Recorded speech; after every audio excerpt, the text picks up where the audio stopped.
Las armas y los varones señalados que desde la occidental playa lusitana, por mares nunca antes navegados, pasaron más allá de Trapobana, en peligros y guerras esforzados más de lo que prometía fuerza humana, y entre gentes remotas edificaron nuevo reino que tanto sublimaron.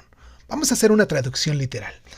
Cantó las armas y los héroes ilustres que desde la costa occidental de Portugal navegaron por los mares desconocidos más allá de Ceilán, enfrentando peligros y guerras con un valor sobrehumano, y entre pueblos lejanos construyeron un nuevo reino que elevaron a gran altura. Esta estrofa abre el poema con una invocación épica al estilo de Homero y Virgilio. Y bueno, como todos sabemos, Os Lusíadas está escrita en portugués renacentista, en estrofas de octava rima, 8 versos de 10 sílabas con rima, A, Va, Va, B, C, C, y la obra comienza con una introducción épica que nos establece el tema central, las hazañas de los portugueses, centradas en el viaje de Vasco da Gama a la India. La edición de referencia en español es la traducción de Luis Gómez de Tapia, reeditada por la editorial de Cátedra del año 2003.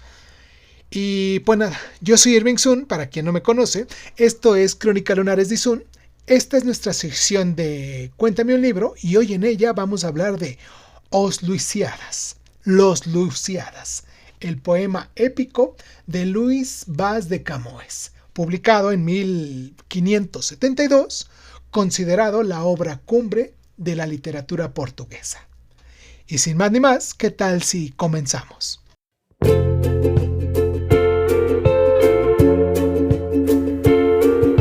Hola, bienvenidos a Crónica Lunares de Sun. Yo soy Irving Sun.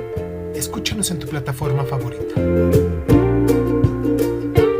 Y si quieres tener acceso preferente, dale al botón de membresías en YouTube y ahí encontrarás audios exclusivos para miembros de este canal. Y sin más ni más, ¿qué tal si comenzamos?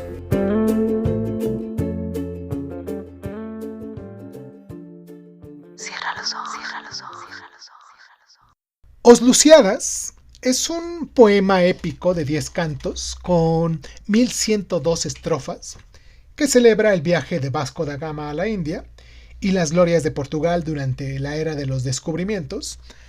Está escrito en un estilo homérico y combina historia, mitología y patriotismo, exaltando la identidad lusitana.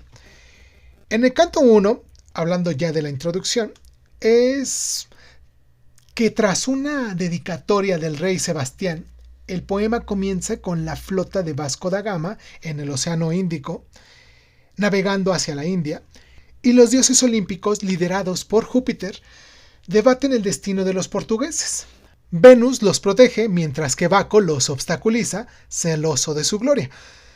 En los cantos del 2 al 5, llamado El Desarrollo, la flota llega a Melindre, o sea, a África Oriental, donde el sultán acoge a los portugueses, y a su pedido, Vasco da Gama narra la historia de Portugal desde sus orígenes míticos, o sea, cuando nos hablan de Luso, el hijo de Baco, hasta lo que son las hazañas de los reyes de la primera dinastía.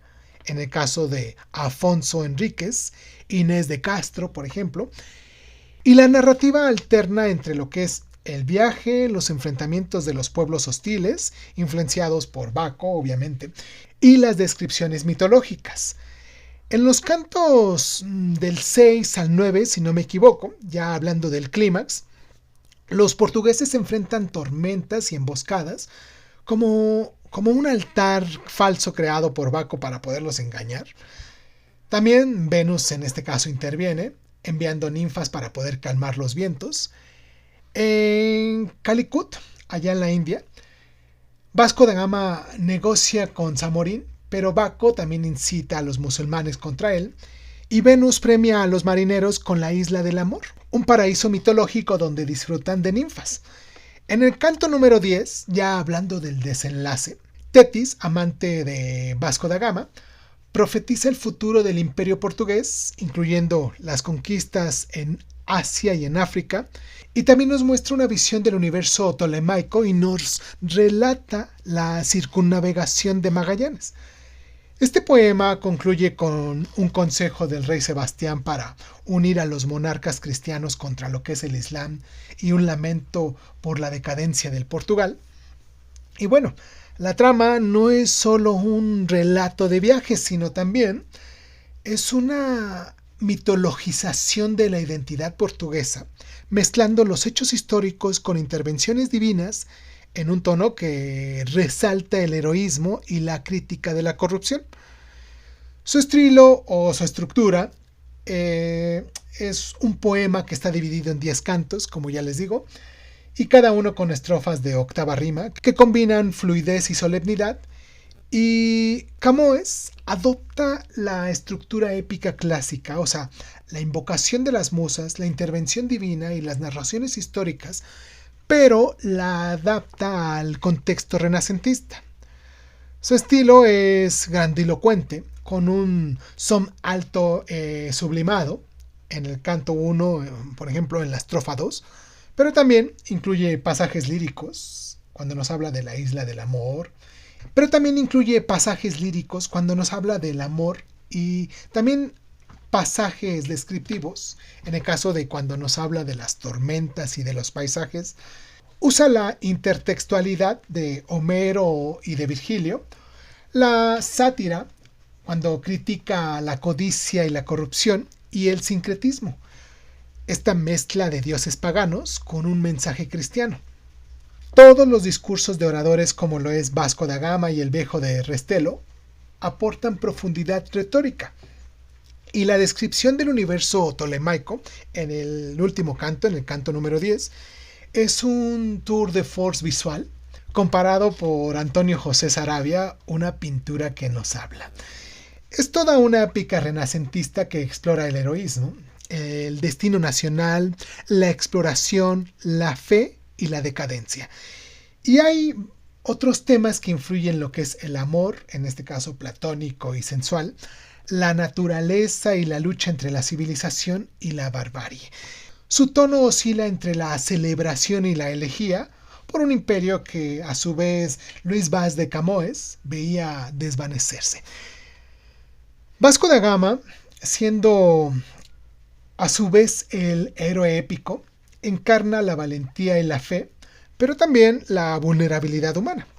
Su oración durante la tormenta en el canto sexto nos revela el miedo y la dependencia divina, humanizándolo. Y psicológicamente también Gama representa el ideal renacentista del equilibrio entre lo que es la acción y la reflexión. Luis Báez de Camões, como un tipo narrador, es la voz del poeta, está presente en los prólogos y en las digresiones, y nos muestra una mezcla de orgullo patriótico y de melancolía. Su exilio en Macao y sus penurias personales, en el caso de la pobreza o los naufragios, han impregnado en este poema con un tono elegíaco, como en su lamento por la decadencia portuguesa. En el canto número 10, en la estrofa, si no me equivoco, 145. Los dioses mitológicos reflejan conflictos internos proyectados. Venus, a su vez, simboliza la esperanza y la protección maternal. Baco simboliza la envidia y el caos. Y su interacción humaniza las fuerzas cósmicas, mostrándonos la lucha entre lo que es el destino y el libre albedrío. Y este personaje que advierte contra la ambición colonial en el canto cuarto, nos representa la conciencia crítica de Luis Báez de Camões, cuestionando el costo humano del imperialismo. Y bueno, se sabe que este libro fue escrito durante el apogeo y el declive del imperio portugués, y el poema refleja el orgullo por los descubrimientos, en este caso la India, y a su vez también cuando descubrieron América, descubrir entre comillas, y se apropiaron de Brasil, y también por la ansiedad, la corrupción y las amenazas externas. Cuando se enfrentaron contra el Islam o este conflicto que tuvo los moros y cristianos de España, la dedicatoria al joven rey Sebastián también nos muestra todo un llamado a la unidad cristiana contra el expansionismo otomano. Y Os Lusíadas mitologiza la expansión portuguesa como un tipo de misión divina, pero también critica la codicia y la crueldad colonial. La ambivalencia de Camões nos refleja el debate renacentista sobre el imperialismo. El poema construye también una identidad lusitana heroica, vinculada a la herencia romana, Lusitania, y a la fe católica. Y la narración histórica en los cantos 3 y 4 refuerzan lo que es el patriotismo, pero el lamento final nos sugiere que Portugal está perdiendo su grandeza. La mezcla de mitología pagana y del cristianismo refleja el humanismo renacentista, que reconciliaba lo clásico con lo cristiano. Sin embargo, este poema es militante en su defensa de la fe frente al Islam. Recordemos que era un tema candente en la Europa del siglo XVI. Vamos a hacer nuestra pausa a continuación porque me gustaría a ustedes presentarles nuestros patrocinadores. Si te gusta lo que estamos haciendo, me gustaría que te suscribieras, que nos dieras like en este momento, que nos dejaras tus comentarios, porque regresando vamos a hablar un poquito de la biografía de Luis Báez de Camões. También vamos a hablar de este libro físico, de las mejores ediciones que pudieras encontrar en español en el mercado actualmente. Vamos a hablar de las influencias, de algunos datos curiosos de esta obra o también de este autor que voy a presentarles a continuación. Y pues nada, vamos a la pausa rápidamente y regresando pues hablamos de todo esto.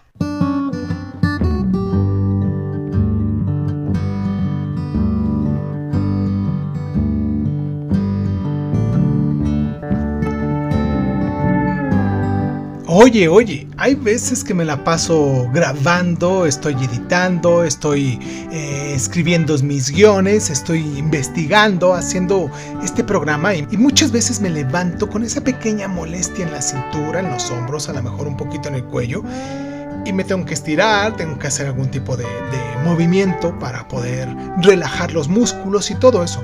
Si tú tienes algún tipo de problema donde necesitas rehabilitación como terapia física o algo parecido, te voy a recomendar esta ortopedia. Ortolarri.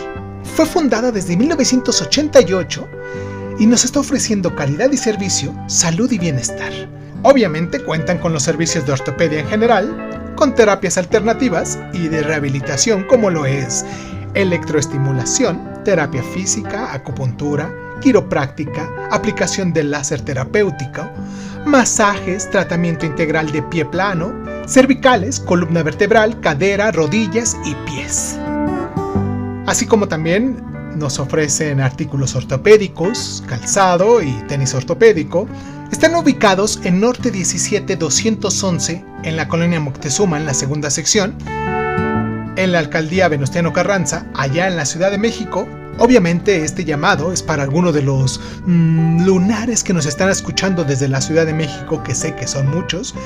Pero bueno, si tú estás de paso en la ciudad y tienes alguna molestia en la cadera, no sé, en la cintura o una molestia en el cuello, puedes pasar a visitarlos. Haz una llamada al 55 57 86 06 48. Repito, 55 57 86 06 48. Y así te animas a hacer tu cita y ya te dicen qué día y te dan la ubicación exacta. Y ahora cuentan con una nueva sucursal en Norte 9, número 175, esquina Oriente 164, también ahí en la colonia Moctezuma, en la segunda sección, en la Ciudad de México. Y obviamente se ofrecen los mismos servicios. Cualquiera de las dos a ti te queda.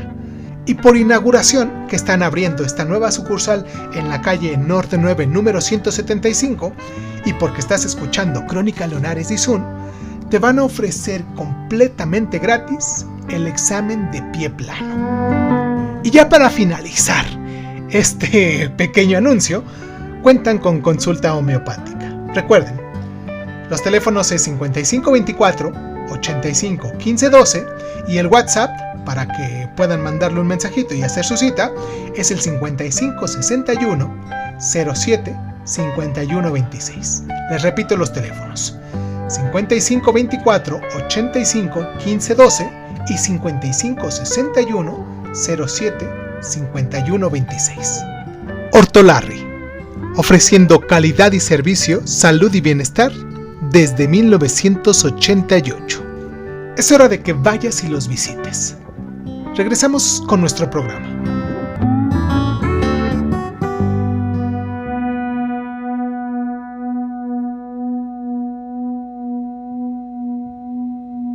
Luís Vaz de Camões es el poeta nacional de Portugal, cuya vida aventurera y trágica ha moldeado su obra.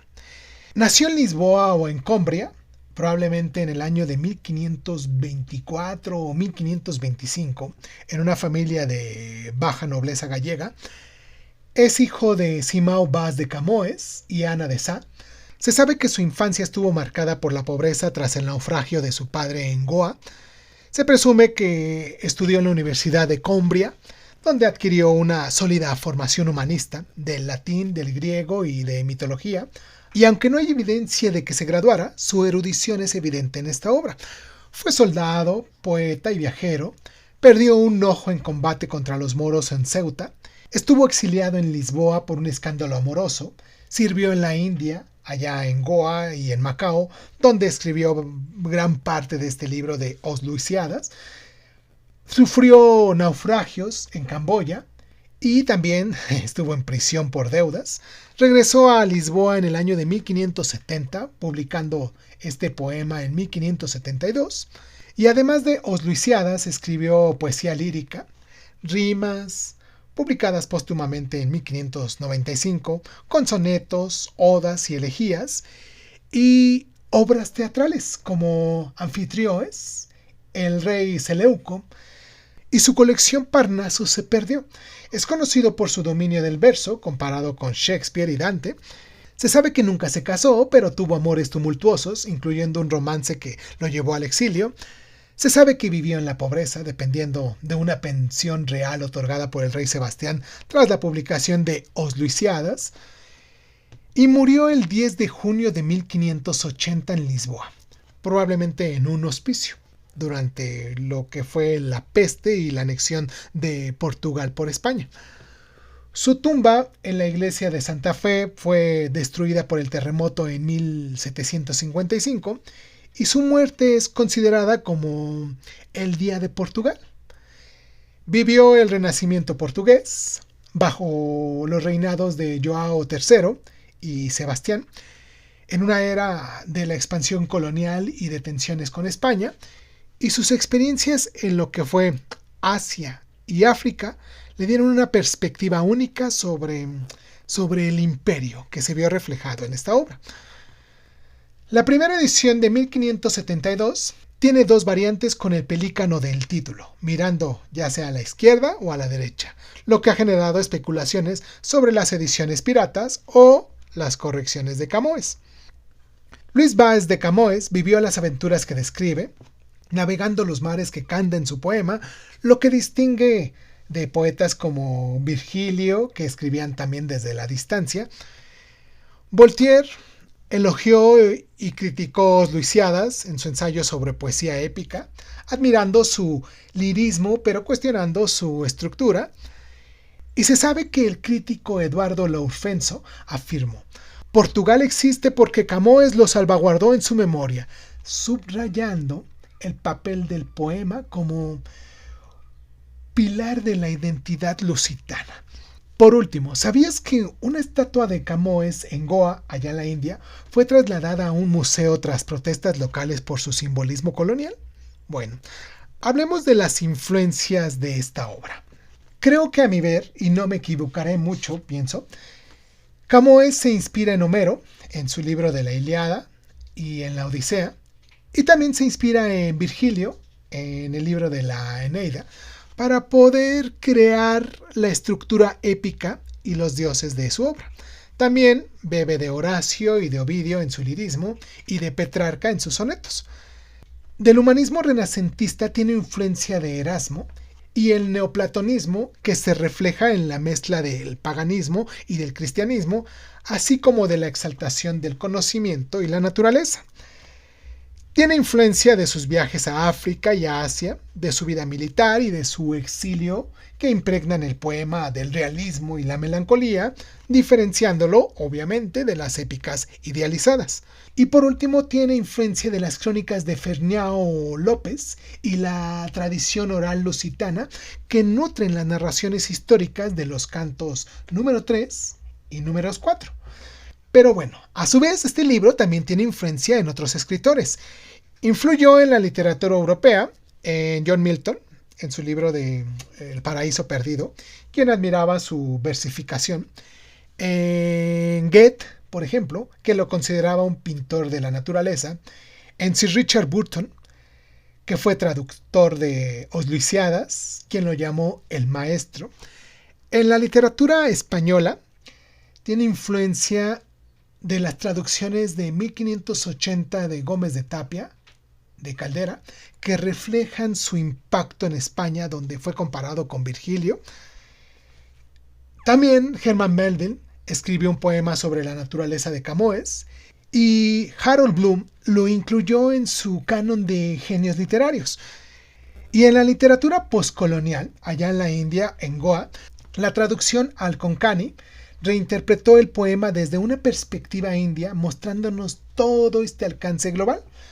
Y por último, creo que por obviedad también influyó en la cultura portuguesa, ya que este poema consolidó el portugués como la lengua de Camões, influyendo en escritores como Fernando Pessoa o Eca de Queiroz.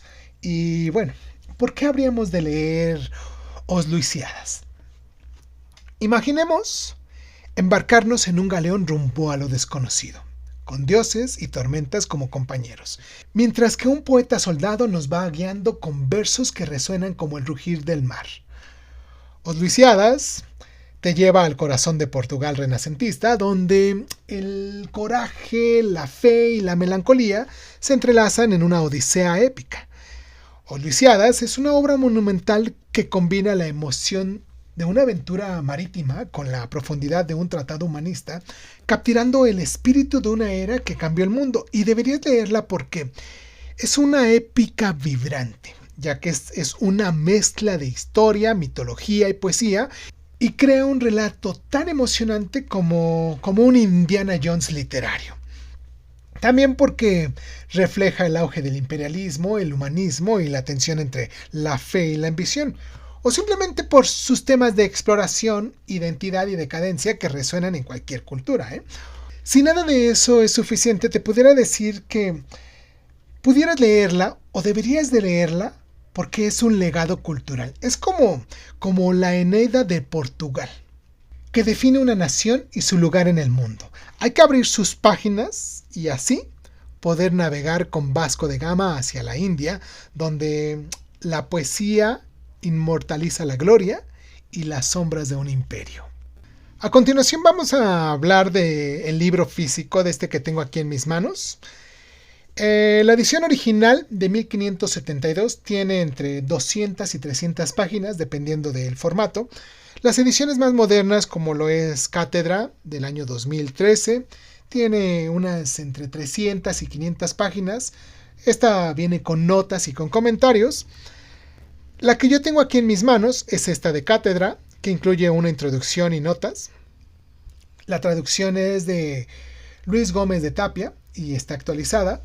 También la podemos encontrar en Penguin Clásicos. Esta es de las más accesibles, con un contexto y tiene alrededor de 300 páginas.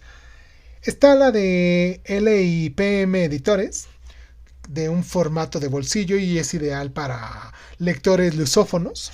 Tiene alrededor de 350 páginas, un poquito más, creo, más o menos así. Está por último la de Impresa Nacional. En ella se reproducen las ediciones de 1572. Esta es una edición para coleccionistas y tiene más o menos 400 páginas. Las traducciones en español que pudiéramos encontrar es la de Luis Gómez de Tapia, reeditada por Cátedra.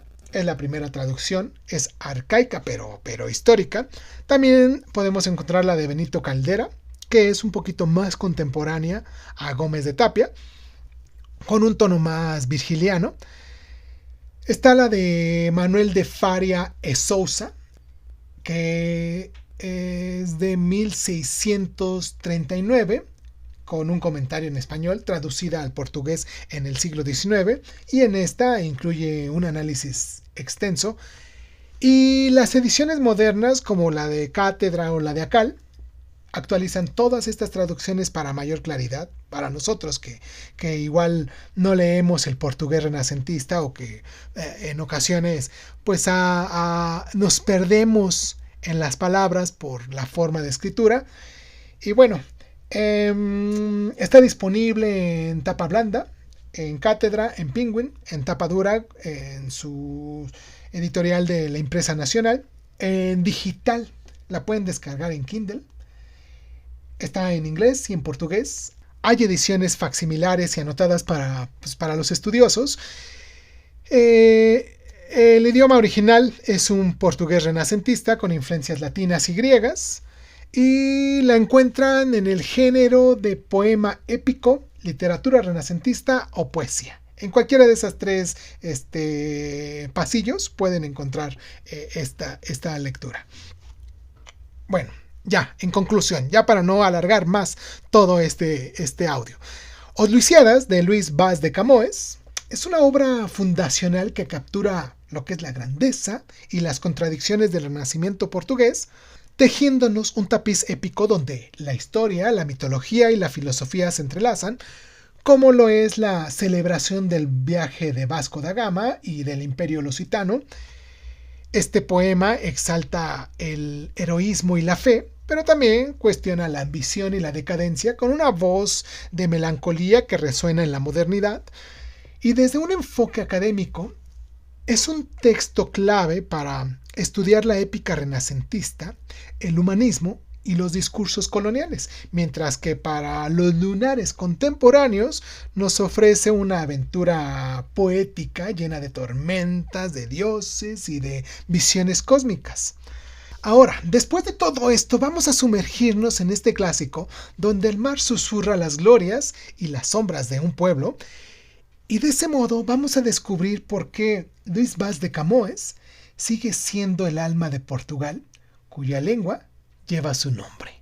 Si te gusta esta nueva forma de sinopsis, de reseñas, de resúmenes que estamos haciendo con estos libros, me gustaría mucho que te suscribieras, que nos dieras like, que nos compartieras, pero sobre todo, que nos dejaras en la cajita de comentarios todos tus comentarios al respecto. También tus temas o tus libros favoritos. Y si crees que vale la pena recompensarnos por todo este esfuerzo que estamos haciendo diariamente para presentarte algo nuevo, y en el caminito, claro, has aprendido algo para ti, te agradecería mucho, mucho, mucho de verdad que adquirieras una de nuestras membresías que tenemos en YouTube. Te mando un abrazo donde sea que nos estés escuchando y pues nada. Yo soy Irving Sun, esto fue Crónica Lunares y nos escuchamos la próxima. Suscríbete a Crónica Lunares de Sun en Spotify y otras plataformas de audio y de podcast. Si te gusta lo que estamos haciendo, regálanos un like, comparte este audio en tus redes sociales y sobre todo, déjanos un comentario con tus inquietudes, ¿vale? Crónica Lunares de Sun es un programa de divulgación cultural conducida, narrada y comentada por Irving Sun y en muchas ocasiones por invitados especiales. Si quieres participar leyendo tu cuento favorito en voz alta, recuerda ponerte en contacto con nosotros. Agradezco infinitamente a todos los lunares que con sus donaciones hacen que este canal crezca y me sienta motivado a hacer lo que me gusta hacer y mostrárselo en estas plataformas. Gracias infinitas. Yo soy Irving Sun, esto fue Crónica Lunares y ¿qué tal si nos escuchamos después?